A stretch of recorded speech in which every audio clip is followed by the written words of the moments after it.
97ന്റെ square നമ്മൾ സാധാരണ 97 × 97 എന്നൊക്കെ എഴുതിയിട്ടാണ് നമ്മൾ സാധാരണ ചെയ്യാറ്. അത് ഒത്തിരി ബുദ്ധിമുട്ടല്ലേ? അതൊന്നും വേണ്ട.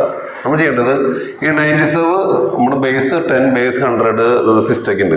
അപ്പോൾ 97 100ന് അടുത്തുള്ള നമ്പറാണ്. 100ലേക്ക് എത്ര വരുന്നു നോക്കാം. 97 100ലേക്ക് വരെ എത്ര 3 ആയിട്ട് വരും. ആ 3 ഇതിന്ന് മൈനസ് ചെയ്യുക അല്ലേ. 97 100ലേക്ക് ഒരു 3യുടെ കുറവേ ഉള്ളൂ, അത് ഇതിന്ന് മൈനസ് ചെയ്യുക. അപ്പോൾ 94 എന്ന് കിട്ടി.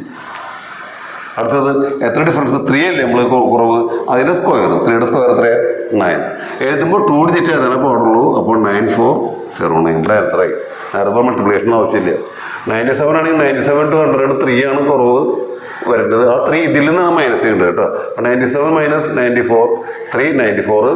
ഇനി 3 അല്ലേ, 3യുടെ സ്ക്വയർ 9 ആണ്. അപ്പോൾ 09 ഇവിടെ എഴുതി കാര്യം കഴിഞ്ഞു. ഇനി 94 ആണെങ്കിലോ 94 to 100 6 ആണ് വരുന്നത്. ആ 6 ഇത് മൈനസ് ചെയ്യണം. അപ്പോൾ 94 - 6 88 എന്ന് വരും. ഇനി 6ന്റെ ഡിഫറൻസ് 6ന്റെ സ്ക്വയർ എത്രയാണ്? 36. അതിവിടെ എഴുതി. അതിൻ്റെ പണി കഴിഞ്ഞു. ഇനി 92 സ്ക്വയർ അത് നിങ്ങളിത് ഇവിടെ ചെയ്ത് നോക്കുക. അപ്പോൾ നിങ്ങൾ നോക്കി ഇങ്ങനെ 97 അടുത്ത് 100 കടന്നു പോയ ആൻസർ കിട്ടുമെന്ന് ചോദിക്കും. നമുക്കത് നോക്കാം. അപ്പോൾ 102 സ്ക്വയർ ഇതന്നെ റൂള്. 100 + 2 ആണ് 102 അല്ലേ. 2ൻ്റെ ആണ് കൂടുതൽ. അപ്പോൾ 102 കൂടെ നേരത്തെ സെപ്പറേറ്റ് ചെയ്താൽ മതി. 102 കൂടെ 2 ആഡ് ചെയ്താൽ 104 എന്ന് വന്നു. ഇനി എത്ര ഡിഫറൻസ്? 2 അല്ലേ കൂടുതൽ. 2ൻ്റെ സ്ക്വയർ എത്രയാണ്? 4 സിംഗിൾ ഡിജിറ്റ് എഴുതാറില്ല, 2 ഡിജിറ്റ് 04. അപ്പോൾ 100ന് താഴെ എന്നാലും നമ്പർ ആയാലും മുകളിലായാലും നമുക്ക് ഈ റൂൾ അപ്ലൈ ചെയ്ത് പെട്ടെന്ന് കിട്ടും. ഇതുപോലെ 50 ആയാലും 200 ആയാലും ഒക്കെ നമുക്ക് ഈ റൂൾ അപ്ലൈ ചെയ്യാം കേട്ടോ. Okay, thank you.